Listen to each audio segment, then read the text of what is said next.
Welcome to the Angus Conversation. I'm your host, Miranda Reiman, with my co-host, CEO of the American Angus Association, Mark McCully. And winter has arrived, Mark. It's very pretty if you like snow on trees here in St. Joe today. So yeah, we've got kind of our first significant snowfall in Ohio or in St. Joe. I was back in Ohio for Thanksgiving and got to see a little more snow back that direction. But I know a lot of our folks up to the north, Iowa, Illinois, South Dakota, got some pretty significant snowfall here over the last couple days. That's right. We got a foot up in Minnesota when I was back visiting family, and my kids were thrilled about it, as kids always are at the first They snow. always are. Yeah. My dad Yeah. always says that's because they weren't out working in the snow, but We just go get to play in it. that's right. But well, we've got only have a few episodes left in this season, which I can't believe. This Wow. fall has Fast. completely flown by, but we had to get this one scheduled in between guests that you're hosting at the office this week. Why don't you tell me like who's in the office and what this Yeah. herdsman boot camp was sort of developed this whole time while I was on maternity leave. So you're going to tell me about it firsthand. Well, it's kind of a new idea. Yeah, the Herdsman Boot Camp was something that we've talked about a little bit here over the last few years, and around.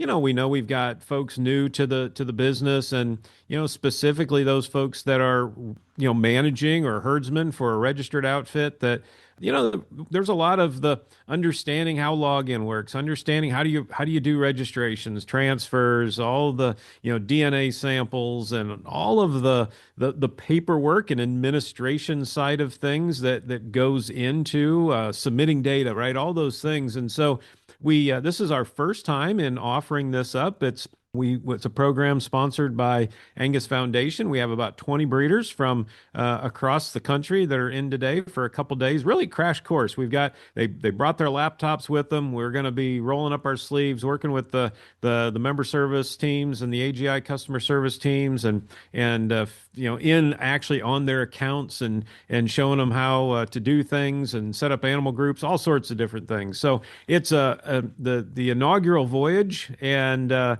we've got a great group to get us started, and something I suspect we'll be doing more of down the road.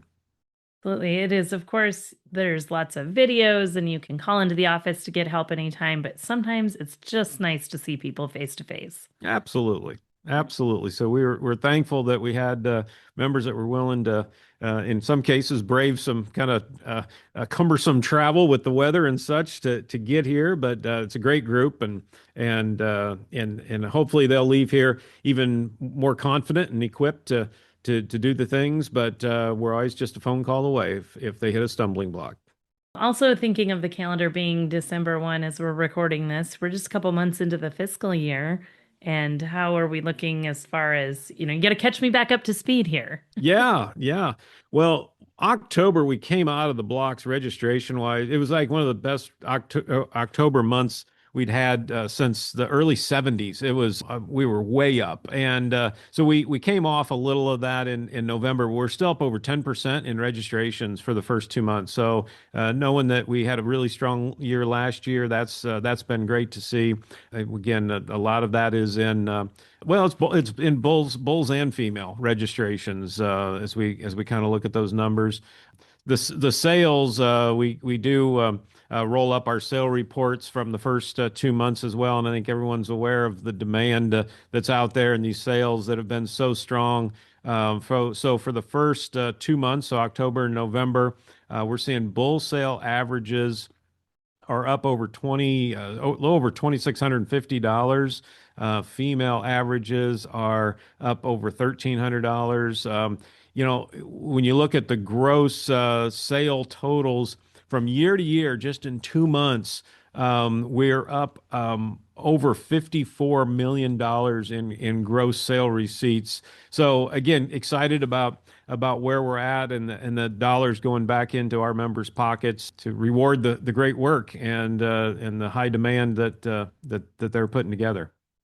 That really makes my heart kind of happy because as I think about what news I hear out in the countryside, you've had a lot of up and down in our feeders and our fats Sure. markets. Yeah. And it's Yeah. nice to know that the underlying tone is still that demand is there, strong. Absolutely. And I'm glad you point that out because obviously in the last here in the month of November. There's been a lot in the news, and the market has been And social media. and social media. There's been a lot of just highly volatile market, and obviously things are at a different.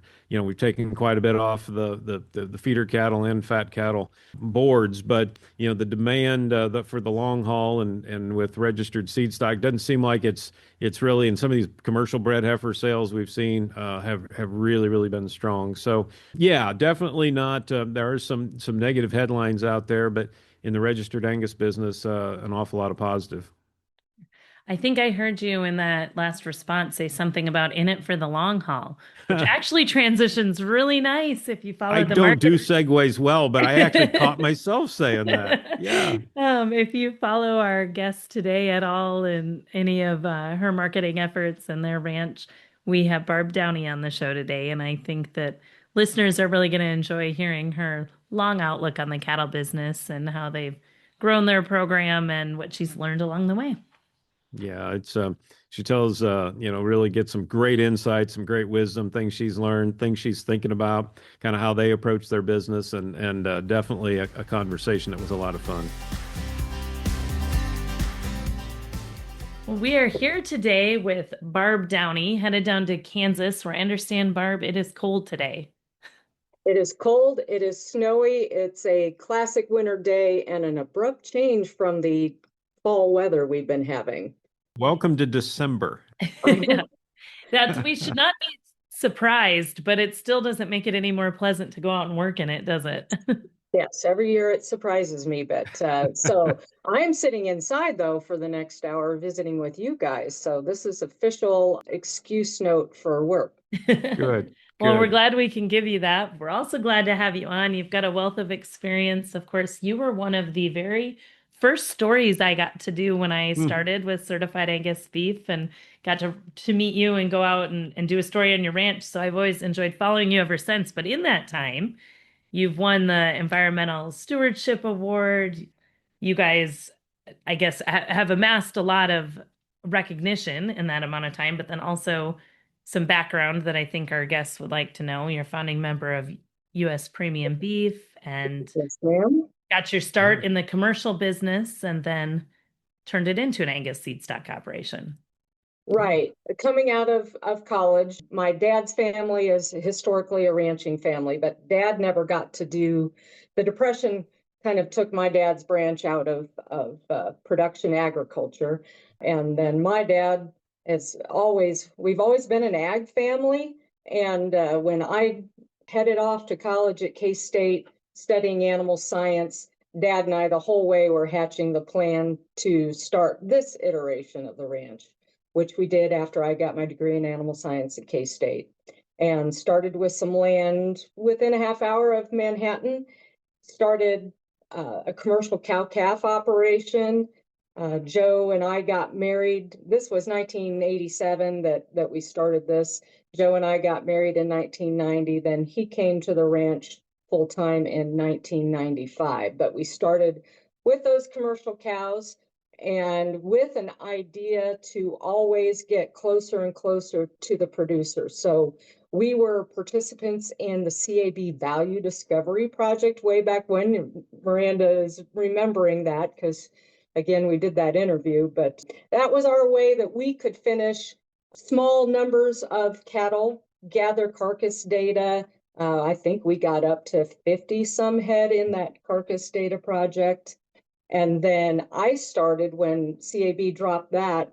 Kansas had an interest in starting a very similar project. So I did that for, gosh, probably another 5 or 6 years after that, again, modeled off of CAB's Value Discovery Project, but letting producers like myself take that, get their feet wet, figure out where their herd was on a carcass basis, get some experience with commercial cattle feeding without having to put together 100 steers for a pen. So always been end product focused and commercial focused. So when we started in the seed stock, it was from a perspective of we knew what we needed out there. We were already looking at our cattle hard every day. the leap to seed stock was a pretty easy one from a management standpoint. Having said that, there was a lot to learn from the logistics of seed stock, as a lot of your listeners are going to recognize. But we knew very much what we wanted. And our approach has always been with an end to the carcass, but calling carcass icing on the cake, and knowing from our commercial background that those calves produced every year, that pounds weaned per cow exposed, is the single largest driving factor for a commercial cow calf operator, and always has been, very much always will be. So our herd is very balanced, production oriented, range oriented. Our cows run like our commercial cows. Our registered herd runs like commercials, and we always try to be selecting probably a little bit harder for range-based fertility than our customers do. And we think that serves us and them well for the long run. Whether or not a cow, if we challenge her body condition scores at weaning, which we're turning all that maternal plus data in, is going to average 5.5, sometimes a little lighter, depending on where we are. But so I remember reading an article years ago about a guy who wanted to put enough pressure on his cows that he ran 10 to 12% open, meaning he was identifying those cows that could do it no matter what the conditions were. And that's stuck in my mind. That's maybe a little extreme for us, but we definitely want to challenge our cows to produce under those conditions that our commercial cow calf customers are facing. So that's where we've always been. Barb, when you were getting your start, or maybe when you went to Manhattan, was the registered outfit was that kind of always the goal, or was that kind of a transition into the registered business? That was a transition into the registered business. The commercial cow calf was always the goal. The seed stock business was a logical progression into having a very clear vision of what we wanted to do, and then wanting the seed stock that we could do that with, Mark. Yeah. So talk about your kind of timeline in there. I know you've got two daughters that are now grown and flown, I guess you would say, but also been very integral on the ranch. Where'd the daughters come into that, and when did you guys switch to having Angus seed stock or bring that enterprise in? Seed stock started in the early 90s. We bought a small group of cows from Millbrae Ranch, neighbors and friends to this day. Bought a small group of cows from Finks. Finks, we've always admired their program and way of doing things. So we started with with groups from herds that Lori, not Galen, though, right? Yeah, not Galen. Okay, Galen. I just wanted to get that on record. Thank you. Yeah, the best way is everyone that knows Galen to get along with Galen is flip it back just as fast as you're getting it from him. So a really good foundation for our seed stock operations here. So, the girls came along, you said grown and flown, but one has flown back in a way.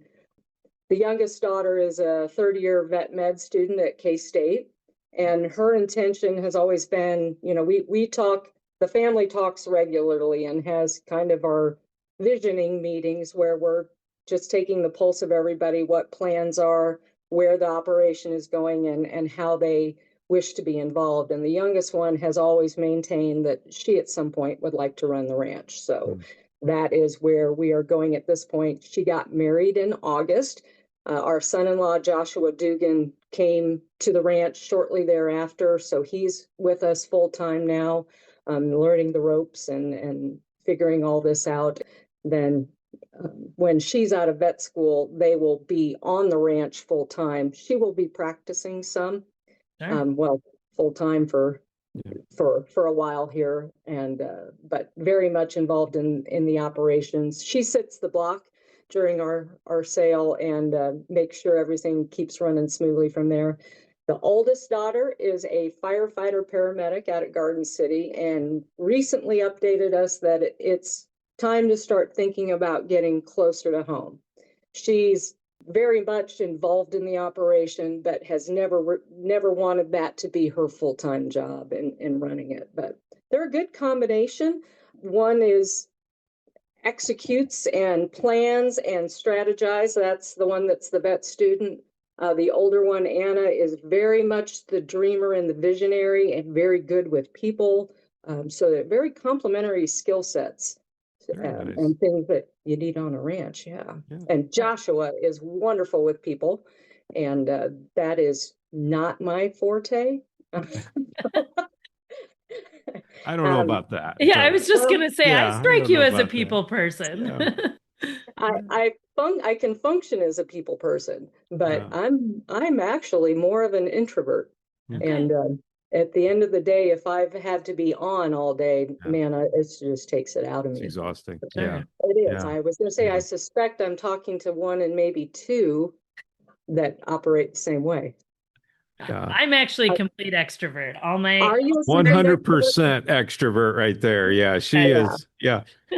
She has more energy at 11 p.m. than most of us have at 8 a.m. it's a good thing I can people all day and still want more peopling given all of them that live under my roof. So yeah. Mark, on the other hand, I think. Yeah, I'm more like you, Barb. I can do it and I enjoy it. Mhm. But by the end of the day, I know I've been peopling all day. Yeah. I've been peopling all day. Yeah. Yeah. Yeah. Well, that is, So I was just thinking that's one way to solve the vet shortage problem if you just grow your Absolutely. own. That's excellent that she's interested in staying close to home and yeah. this is going to work out for us. Yeah, Yeah. that's right. Absolutely.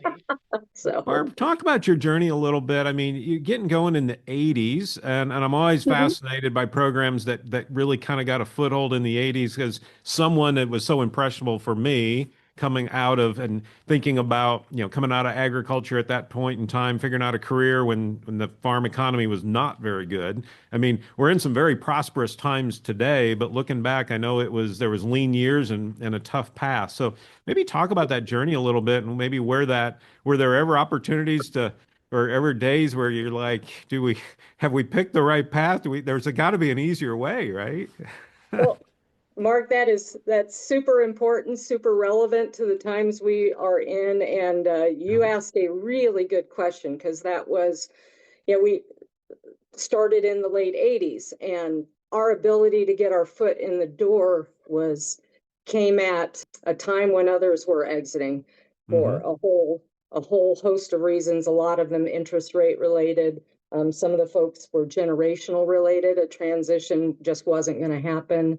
But that was kind of an early lesson of distress and tough times can work to your advantage if you've positioned well or been and obviously started out very fortunate. But times like this are equity building times. There are no new trucks on the ranch this fall. I mean, even though times are very good, but this is equity and debt reduction time. And that's what I always try to keep in mind. We plan our capital expenditures very carefully and very strategically, but we're also taking in mind the old biblical story, the dream interpretation story that I remember from Joseph interpreted dreams for Pharaoh Yeah. and the 7 years of fat and the 7 years of famine. And that's a really good story for all of us in agriculture that we do ride 7 years of feast, 7 years of famine. And the times of feast are times to celebrate and enjoy, but also be considering what happens when this whole cycle turns. And we are a cyclical business. I mean, we've known that.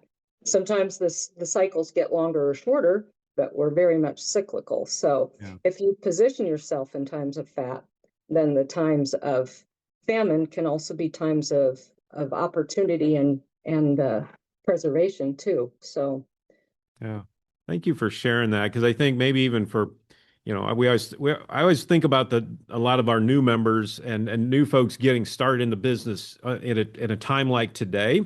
It's wonderful, and but not having that perspective of the lean years and the hard years and how things will change and there will be cycles to this business is just always a good reminder, right? That right. to plan ahead and to be frugal and to be diligent and to plan your capital and not regardless what Right. maybe the tax guy might be saying this year, of what you need to do. But yeah, yeah, Well, that was another one that I took from my dad is pay your taxes and go on. yeah. And I've certainly taken that to heart. We never try to spend ourselves down to zero because and I wish the tax laws would Farmers and change. ranchers hate Oh, paying taxes. and we just got to make friends with these, like, pay your taxes, you made money, be happy, go on. And his point was, yeah, build some capital reserves, some retained earnings, and unfortunately we have to pay taxes on those, but retained earnings are a big deal when we get to those 7 years of lien. Yeah, yeah, I'm yeah. Good thinking stuff. about your dad kind of imparting wisdom. I'm Mhm. thinking your guys's transition plan wasn't the same because you were actually building it together. It wasn't like you were, dad had all of this experience in the business that then he was passing on to you. You guys were kind of getting experience at the same time, weren't you? Right. Yes, and this was never dad's day to day Right. until he retired from the workaday world.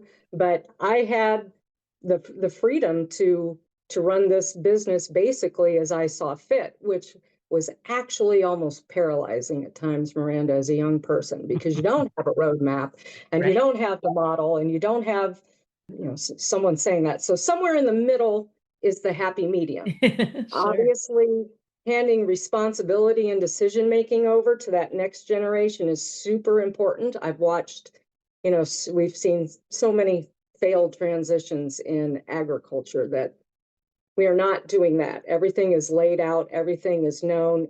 We're trying to build on the strengths of our kids and hand over responsibility accordingly. But there also has to be some, that mentoring and teaching. There's my husband and I have tremendous amounts of what I would call institutional knowledge, things that we know about the ranch, things that we know about cow lines that, gosh, you've just got to have that time to transfer some of that to the next generation without saying this is absolutely how we have to do A, B, and C. But they do need to know that knowledge that we've built over the years. That's Sure. a valuable asset that has to be transferred in addition to the land and the cows and the financials. Yeah. Absolutely. Barb, thinking about that knowledge, you also had to build a market literally from scratch and build a marketing plan. So talk about kind of how that's evolved to where you are today and kind of what your marketing strategy is today. So we're very heavily into the seed stock, and as we transitioned, seed stock became a bigger part of the Mhm. operation.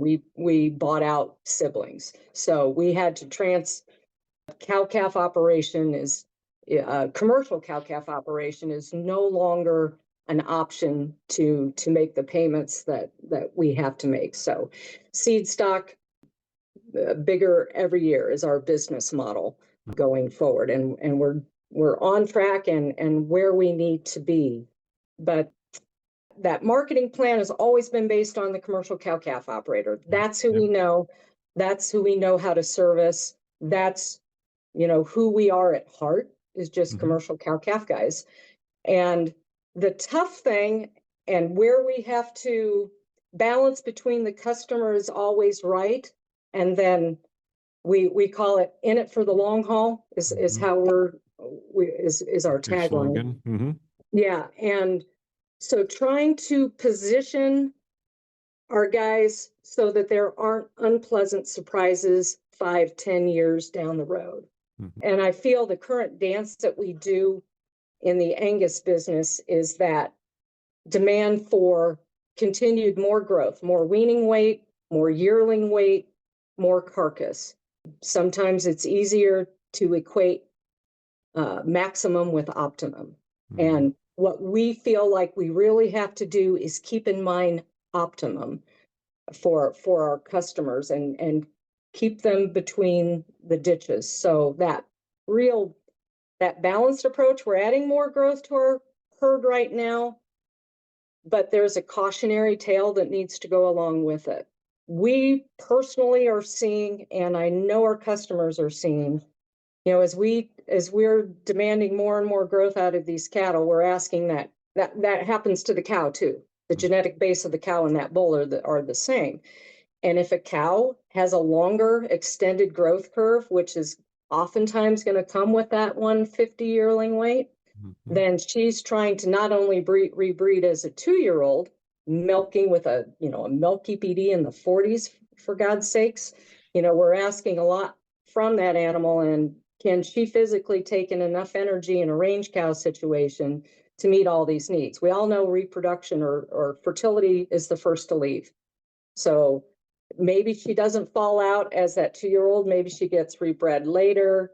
If she's still growing as that 3-year-old calving and milking like a son of a gun, that might get a little later, and then she falls out of bed at 4 or 5. And we experience that as we ask more and more, and I know our customers are too. And if you go back to pounds weaned per cow exposed, if you're running 15% open cows, especially your younger, most, the ones where your future hopes and dreams are pinned on, then that's not a recipe for the long haul. So trying to balance those are tough. And we're going to pause right there to take a quick 30 seconds from our sponsor. December 13th, the place to be is Wyoming, Illinois, for Cardinal Cattle Company's annual Program Female Sale. With more than 30 years in the seedstock business, Cardinal will sell 105 premium bred heifers. Half the offering are registered Angus, and almost the entire offering are daughters of the registered Angus cows bred AI to calve January through March. At Cardinal, the emphasis is always on all-around quality, longevity, and balance. If you like big, good-looking, versatile, long-lasting cattle, then the program is for you. Join us in their all-new sale facility this December 13th for the Program Female Sale. Get all you need at cardinalcattlecompany.com. So, Barb, when you talk about optimum versus maximum in your commercial customers, how do you get that feedback from your commercial customers? Because we know a lot of times it's so tempting to go in and to go after maybe more the maximum. Mm-hmm. And how do you get that feedback from your commercial customers, and maybe how do you even coach them through the realities of those getting those 2- and 3-year-olds bred back like you were talking about? We soapbox a little bit, and we've expanded our sale catalog, which does a lot of storytelling with that idea in mind. Trying to talk about the things that we see that are really important. A lot of your cow-calf herds still are smaller herds, that this is not a full-time job for them. 50 to 100 cow herds around us. We have several larger producers also. But we just try to communicate what we're doing and why. This is a relationship business. So whether it's one-on-one, whether it's in our social media posts, or whether it's some of the material in our sale book, we're talking about that same thing. That philosophy. Yeah. Right. Yeah. Every choice you make has a cost to it, whether or not that's a reasonable cost that helps you for the long term. Or whether it's a short-term goal, whatever, everything is going to have a cost to it. So it's that storytelling and then that relationship. And this was our 23rd sale, and we sold private treaty ahead of that. And we've had folks that have been here with us since the private treaty days. And that is really where you get to talk about those long-term goals, what factors we see that are coming, and how do you take advantage of some of this improved carcass that we're all after, but keep in mind, that you've got to have the base of your cow herd has to be functional in your situation. For, bigger operators, they might be running replacements, kind of a herd that they're drawing replacements from, and then their production herd for a smaller operator that they're asking that the genetics they're bringing in to kind of do everything, then that's a different selection also. But as we get that relationship developed, you can have those conversations, and they've seen what our seed stock does for them day in, day out, 5 years ago, 10 years ago, and where we're going in the future. And then they have more faith in what, how you're trying to make sure that We say that our kids are doing business with their kids, 20 years from now. You want that next generation to be set up super well. And it's a relationship business, as you guys well know. Sure. Well, I love your slogan, that built for the long haul. I mean, really, I think that embodies what you're talking about. It's not just about some short-term gains, Right. possibly. It's really understanding what this thing looks like down the road. I think, and one where we're going that I think is going to be a departure, we put stars in our catalog so that a guy can look through there and say, okay, well, replacement females are important to me, look for the 4 stars, or carcass is really important to me, look for 4 stars. Next year, I believe, is going to appear in the females column a T for some bulls, meaning that we consider them a terminal bull. Obviously, you can use the bull wherever you want. But for us and our operation personally, a 150 to a yearling weight EPD with a 40 some milk is a terminal cross bull for us. Yep. Yep. So we will label them, use this one with caution. Sure. Or use this one not with caution. That's the wrong word. Just right. For its purpose. With a plan, with a a plan in mind. With a plan. There Absolutely. you go. Yep. There you go. So, Barb, talk a little about, you do a joint production sale with the Knievel family, correct? yes. Yes. Maybe talk a little about that, because I think that's a really unique scenario that you have when you're talking about multiple families, maybe shared customers, different breeds, all sorts of things that make that partnership potentially challenging.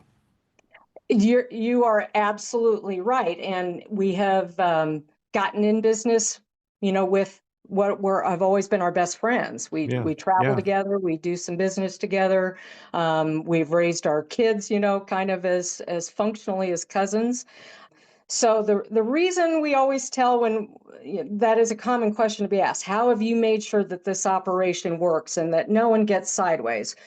Well, number one, we're doing business with spectacular human beings. And when Kevin and Marianne Knievel of Knievel Cattle Company are making decisions at their operation that will affect all of us, I guarantee they make that decision in our favor every time. And in turn, that is how we look at things. This sale is hosted at our place, but there is a KC hanging on our gate over coming into the bullpens. We want to present as one front. We want to make those decisions with them in mind first. And like any good relationship, if you're thinking about how this affects the other person first, you're probably going to do the right thing. And that's been absolutely the foundation for doing business together. Very similar operations, very similar philosophies in terms of, commercial cattle and end product. They have their own feed yard license for 999 head that we finished our cattle in. We finished customer cattle there in addition to obviously commercial feedlots, but it's been mutually beneficial. The best time. Did the partnership forge because you were so like-minded, or did you guys kind of adjust to one another's philosophy, or how did that come to be? Very similar philosophies to begin with, and very similar philosophies now. They raise red Angus. We have the black Angus, and then we both make some Sim Angus of each color. But we think about cows the same way. Functional female is the foundation of everything. And the only difference I would say in the operation, sometimes you're dealing with different EPD sets, so communicating that to customers, even the percentiles of our Angus are different because there's our red. So even though the EPDs are directly comparable, they're both Sim Angus, the percentile ranking within is very different. So that's another thing you've got to kind of communicate. The only difference I would say is their cow herd, as on the average, is probably a half a frame score larger, just a little bit bigger cow. But boy, I think they have one of the best cow herds I've ever seen in the nation. Tremendous cows, tremendous. So I love that. It almost felt like a golden rule of doing business together. If you think about the other person first, Do you guys find that you are kind of like iron sharpens iron? Like, are you pushing each other to try new things, or is one bringing the other along sometimes, and then if Yes. back the other way? Yeah, that's really funny. So we call it gas pedal and brakes.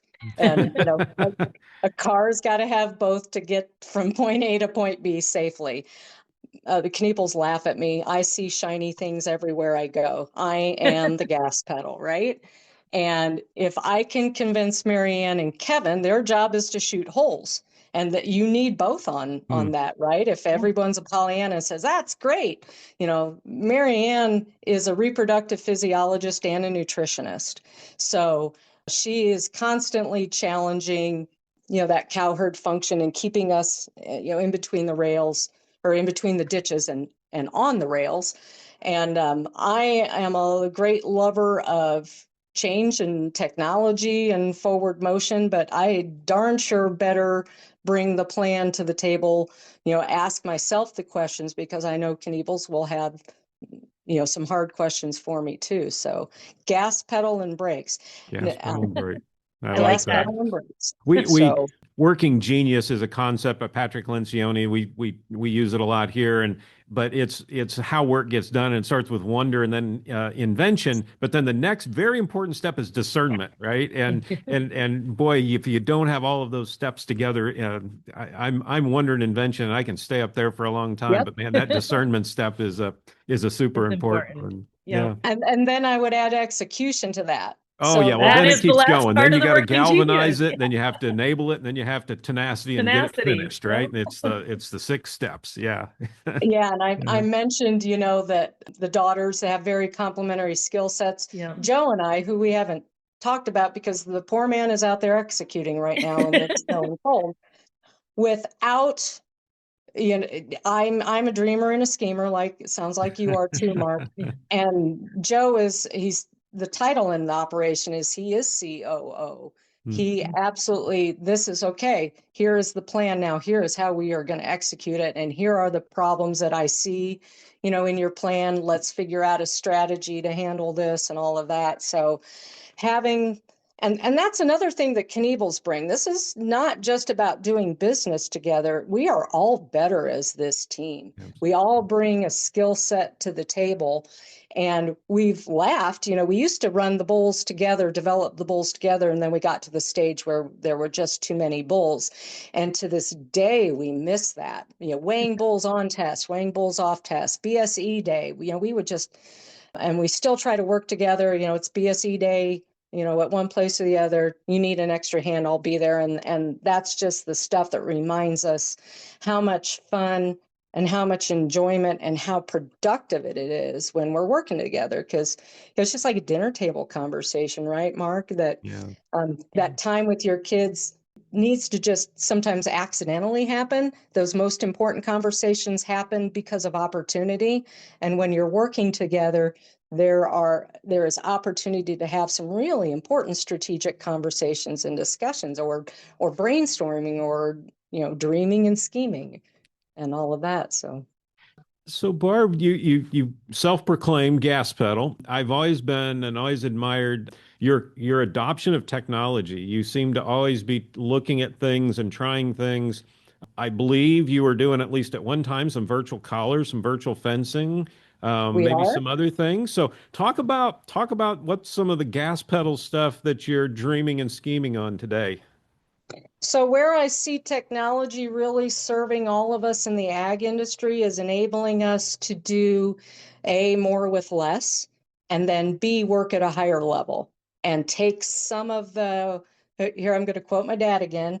He was always pushing me to focus on what he called the $200 an hour jobs and Mm. not the $20 an hour jobs. So, that you needed to have that that plan and that dream and the higher level analysis done so that you could enable the $20 an hour jobs to continue. But where I see, so virtual fence, we are indeed using virtual fence. We're working with a company called Halter, Mhm. and the long range goal for our operations with Halter is to increase the carrying capacity of our fixed asset base, our land, while doing a better job at the same time of managing that grass and enabling it to produce.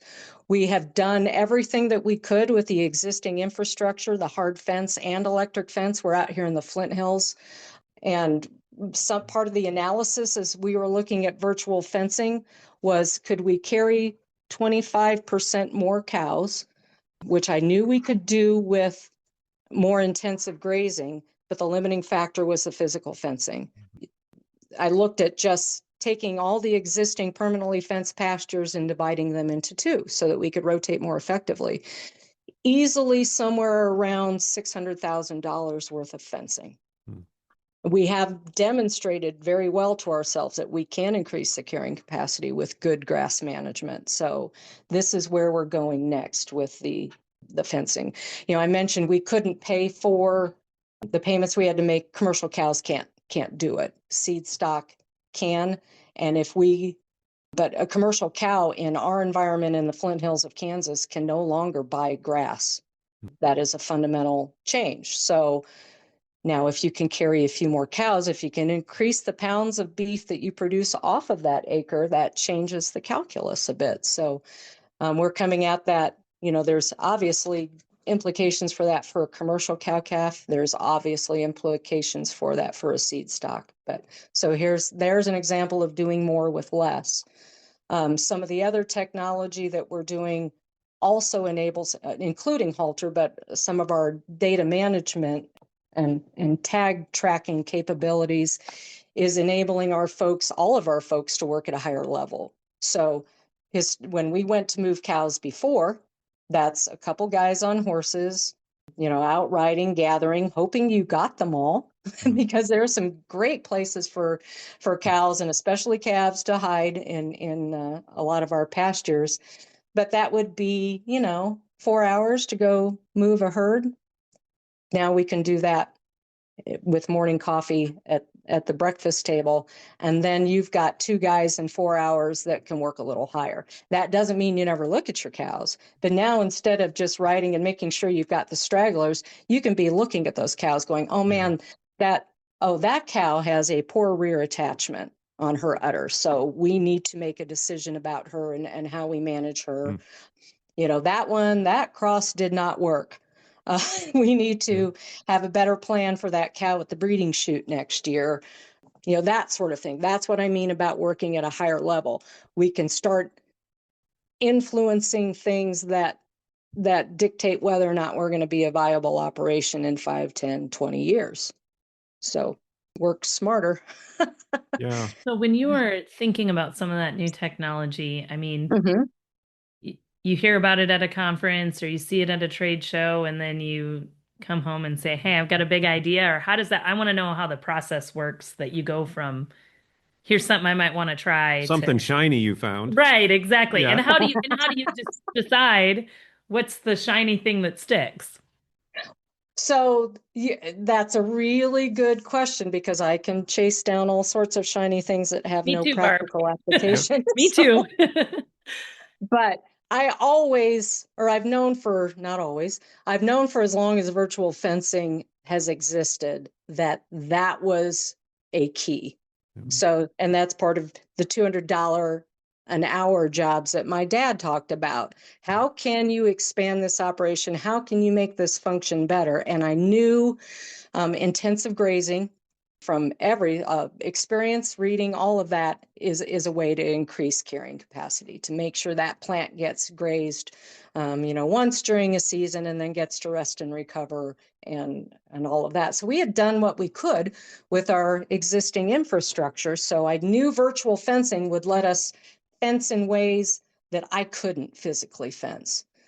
So I've had my eye on it. You know, some of the companies that run battery powered virtual fencing, I just knew wasn't going to work for us. You can't run 550 cows and be changing a battery at 2-month intervals. You know, our cows come through the chute in the spring and they come through at, you know, weaning and data collection time in the fall. And in between, they're out on some pretty wild range. So virtual fencing was on the radar. I made a false start and a safe to fail experiment with a virtual fencing company 2 summers ago that had solar powered units that Mhm. they could fence with. I knew it was a smaller company, it was a startup company, so we made the decision to safe to fail. How can I test this technology out without putting the ranch at risk? And so we did one group of cows, our first calvers. So we contracted for 60 collars. The technology was not good. It was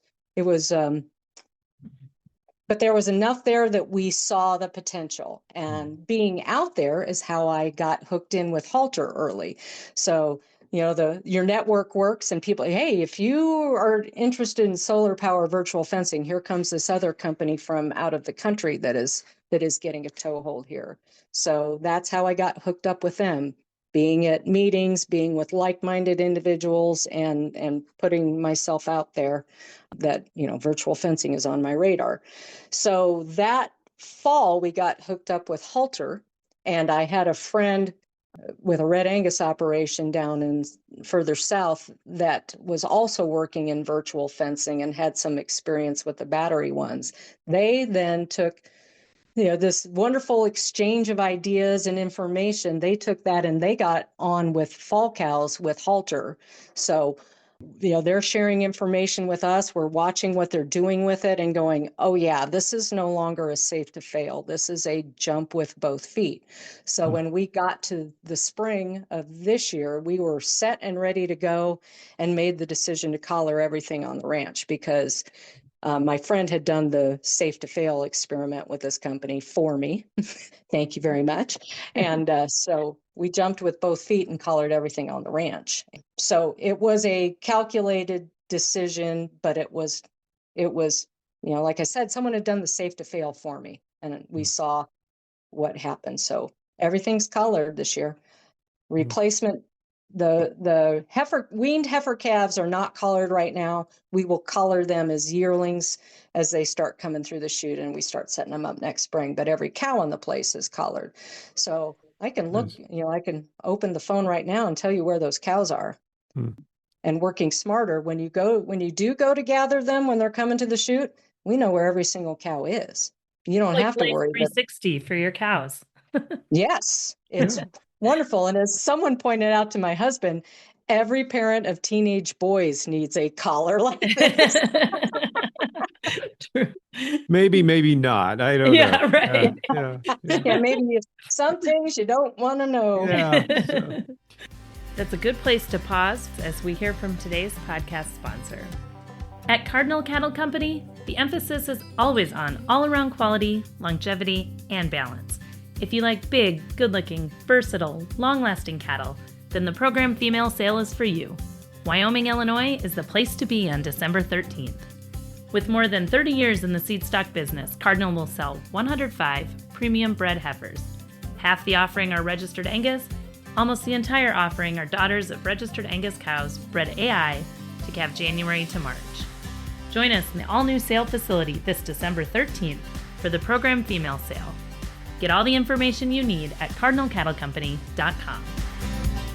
But I love that safe to fail concept and stages. Are there some other technologies that are in your safe to fail R&D lab right now at your place? There are, coincidentally, on some donor cows we're setting up for our fall embryo transfer project. They have some ear tags from a company called 701X, and they have their pro tag in them right now. So I was in Garden City this weekend and able to watch every one of those reference heats come in. I got heat alerts on them that they were in standing estrus. Then the on the ground eyes confirmed, yep, she is standing now. She was just riding before, but this is a good standing heat. So those pro tags are also satellite based. The collars right now are tower based that are hooked into a cellular network. At some point, it's not hard to imagine those collars will be satellite, but these pro tags are also satellite based. So I've got them in the cows. I've worked with this company for 5 years now. Inventory management had been my initial contact with them, we were moving big groups of cows running in 200 groups of pairs, rotationally grazing them through fences and kind of, woolly country for a number of years. And we wouldn't see, we'd be missing calves every fall. You'd break that bond. One calf was laying somewhere or had a little bit of foot rot and you didn't get him moved, and Lord knows where he ended up. You didn't know he was missing until the end of the year, because I would challenge anyone to count 200 pairs through a gate, and better yet, tell me who's missing. It just couldn't, we could not do it. So their technology and I've got Bluetooth tags that I now can take a phone. A phone can't quite function fast enough to get those calves through the gate, but I can Bluetooth, and if I'm looking, I can get most of them, and then, okay, more importantly, I know who's missing, can go back through the herd, roll calling for them, and I might find those calves, but at least I've got a list of, at the end when we're done, 5 calves that are missing. Okay. And now with those Bluetooth tags, I can put what they call an Amber Alert on them. So any one of the guys out there that, I'm missing M204, M308, and M100. Those all have Amber Alerts. Ping, someone goes out there the next day and happens to get within Bluetooth range of that animal. Oh, that one goes off. Okay, that one's accounted for. That one's accounted for. We're still missing M100. So inventory management has driven me nuts for a number of years. And these guys are my first glimpse that I might be able to do that with cows and calves. So Pro Tag, Light Tag. Light Tag's Bluetooth. Pro Tag is satellite based. But if you had a Pro Tag in all your cows, that would be checking heat and all of that, and a Light Tag in every calf, you'd know when that calf came upside that cow every time. Oh, he's nursing. There's some really fascinating data collection opportunities and selection opportunities for seed stock. If you could describe, the grazing behavior of that cow, this would be our first real opportunity to get feed intake and feed efficiency on grazing animals. If you know that calf is nursing 5, 6, 7, I don't know how many times a calf takes a drink in a day. Or how many times mom wants them to make sure they take a drink. Yeah. Right. Some of those maternal instinct. Right. There you go. I mean, there is all sorts of things that we could monitor and describe. So I see that as having huge potential going forward. I see these two technologies that we've talked about as overlapping quite a bit, and they really need to be one. I love everything those Pro Tags can do. In fact, we made the commitment. We sent out every bull that sold over $6,000 this year with a Pro Tag and a year's worth of free monitoring. So what that means for that customer, we delivered a slew of bulls out to Canadian Texas, and they got dumped in with a large bull battery. There were, 40 to 50 bulls out there. I can see where those bulls are. I can see that, their location. When they get turned into a breeding pasture, the new owner can see that the daily mounting report from that bull. They will get an alert if that bull goes offline.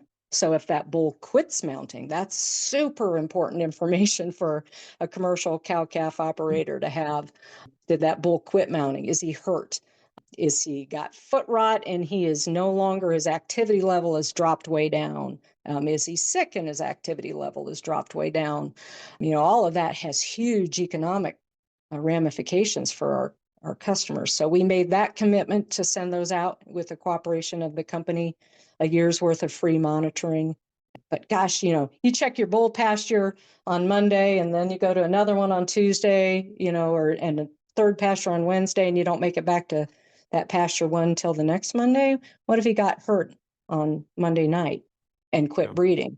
How many open cows do you have come preg check? I was just going to say, what good data to have before it's like when you still have the opportunity to affect change and not just have it retrospectively, sort of. Right. The interesting part, and the part that worries me a little as these multi-sire groups start coming back in, and we all know that bulls figure out dominance and The classic Yeah. story, I remember I had a guy tell me, he goes, you want to know what happened? I turned out your bull in a Charolais bull with 50 cows. You know what I got? And I went, oh God, what? And he said, I got 49 black calves and a set of dead smoky twins. And I went, oh, thank God. But Right, because the, it could have went the other way. Yeah. exactly. Yeah. It was just which bull in that day when they Right. first headed out to pasture together won the war for dominance. And it Uh-huh. might have been the Charolais bull, and next year it might have been the Charolais bull, right? He learned a thing or two about, or who knows. But anyway, Right. the challenge I think is going to be in these multi-sire groups. I've turned out 2 bulls with 50 cows. Well, this bull is not breeding anything. Well, he, Might not be his he fault Yeah. exactly. Yeah. it might Or not be his fault. So I or see there that. might be, I mean, we don't know a lot about libido differences genetically and what's, Right.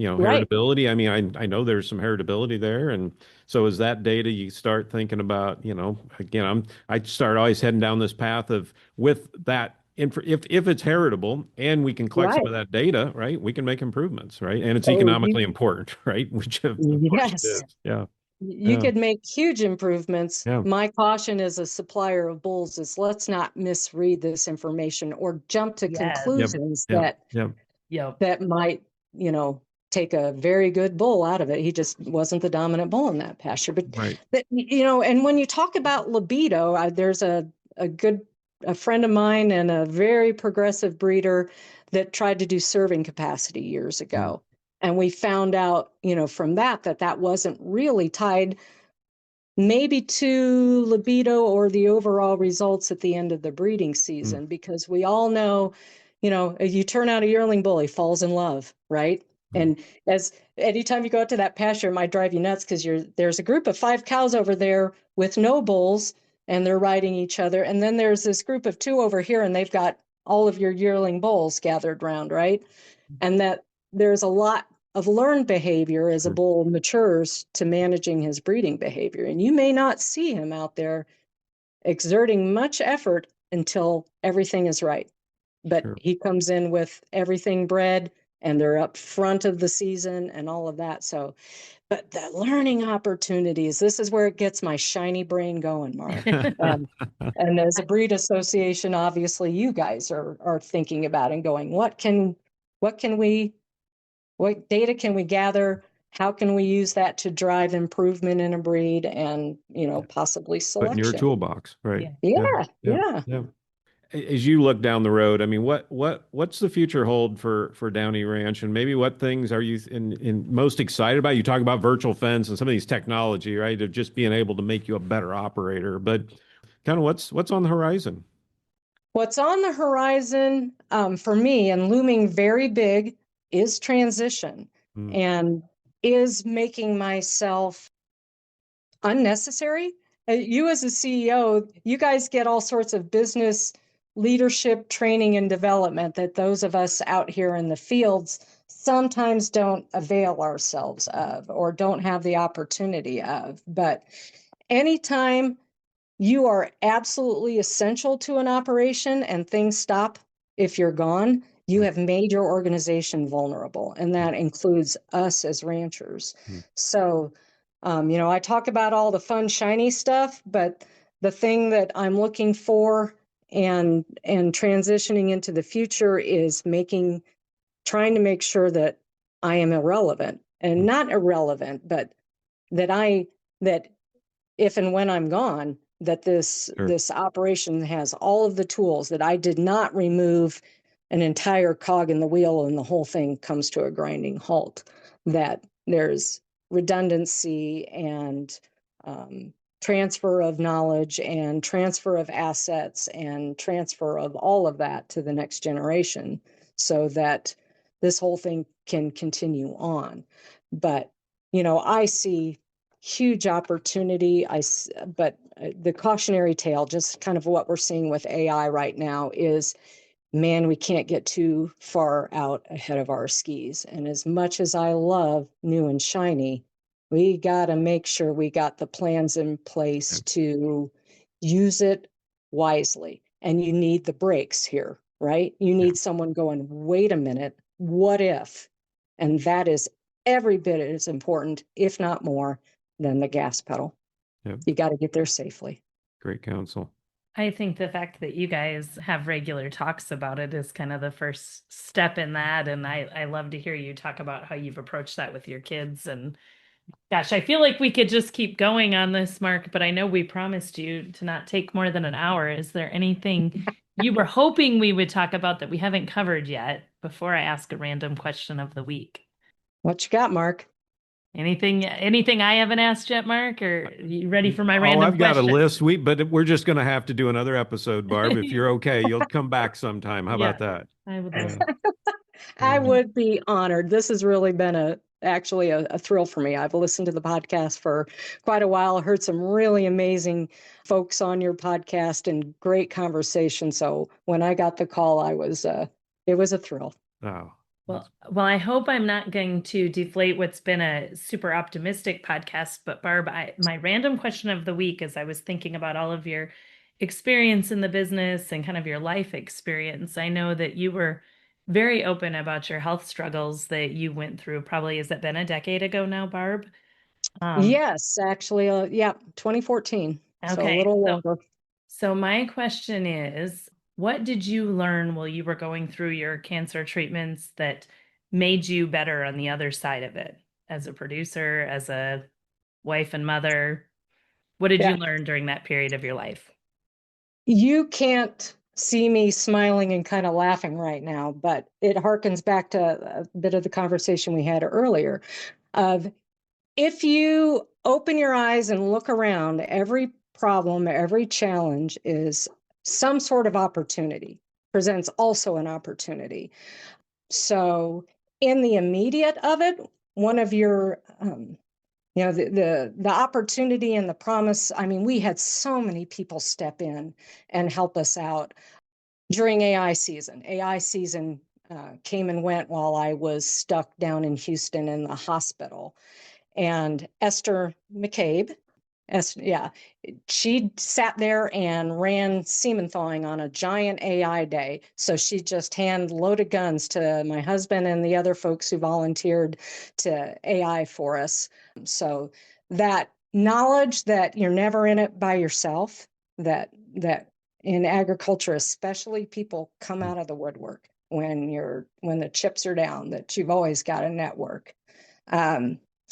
The other thing was, I think, the importance of knowing that you do have to make yourself almost irrelevant. You cannot do any of what we do on your own. If you have fond hopes of the next generation taking over your operation someday, you better step aside and make room for them at the table. And you better let them have some say in what's happening. You better let them know what your plans are for the future.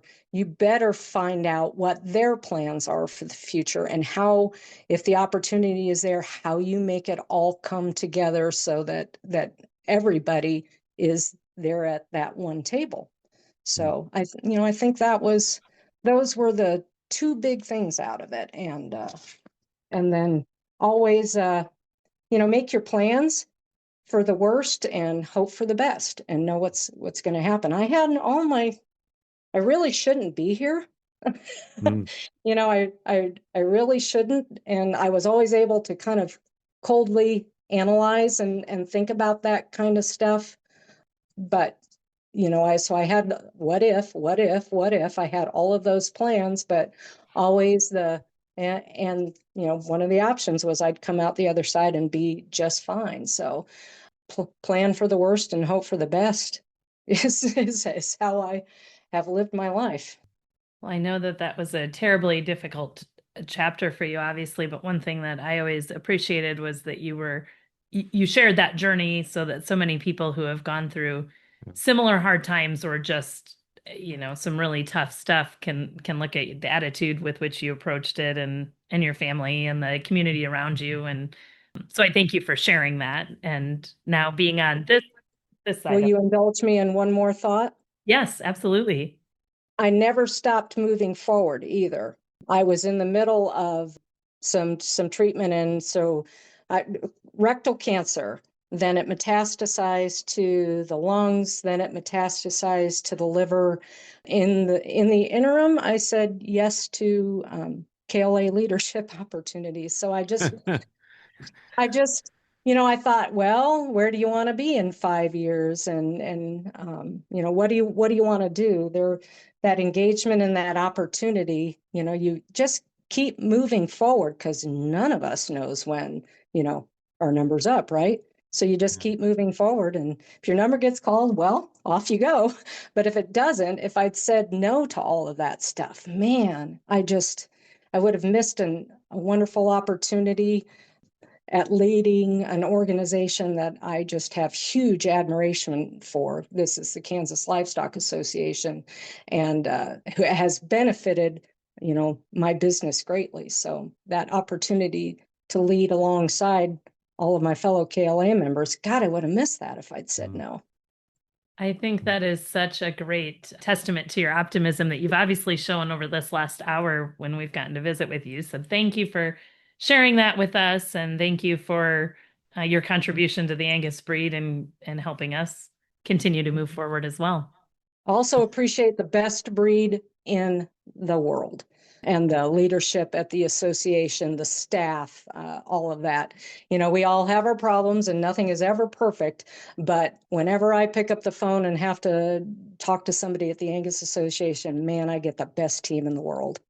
Well, we appreciate that. And I know, Barb, it wasn't just but a few weeks ago you sent me a nice note of a staff member that had went above and beyond and getting a problem solved for you. And I shared that along in our internal newsletter. I know we're so coming through the Thanksgiving season. We're thankful for the incredible team we have here, the breed we serve, and most certainly members like yourself that we get to get up every day and hopefully empower all the things that you've got going and help maybe I'm totally inspired by this gas pedal brake and safe to fail, and I love that whole area, and I'm sure that we'll have breeders that this will stimulate some thoughts and some ideas in their head, and the idea about empowering, making sure we're enabling those around us. I hear it too many times of folks, I can't go to that conference. The place wouldn't run if I'm not here. It's like, well, there's your sign, that maybe, because I know you've invested a lot in being out, being a leader, being visible, and we just appreciate you coming on here this morning and sharing your journey and story. So thank you. Well, the number's on the website if anyone wants to follow up on something that I've said. So that's how I learn, is talking to other folks. So give me a call. Fantastic. Well, Thanks, now we're going to give you your pass to go back out in the cold, I guess, Barb. No, no. If you want to tell them that maybe we needed to re-record it or something, right. We'll back your story if you need us to. Right. Yeah. Thanks, guys. Yep, thank you. All right. No, thank you all. Appreciate it. Our Angus breeders are always full of so much good wisdom. I hope you enjoyed that episode as much as I did. And before we go, I wanted to mention a special advertising opportunity we have coming up. This spring, the Angus Bull Book, the 2026 Angus Sire Directory, is going to mail with the March Angus Journal and is a chance for you to feature some of your top sires. If you want to secure an ad spot, talk to your regional manager today or call Rachel Hunter in the Angus Media office at 816-383-5226. I don't want you to miss out on this chance to spotlight your genetics. With that, I hope you had a great Thanksgiving and are well on your way to enjoying this Christmas season. This has been the Angus Conversation, an Angus Journal podcast.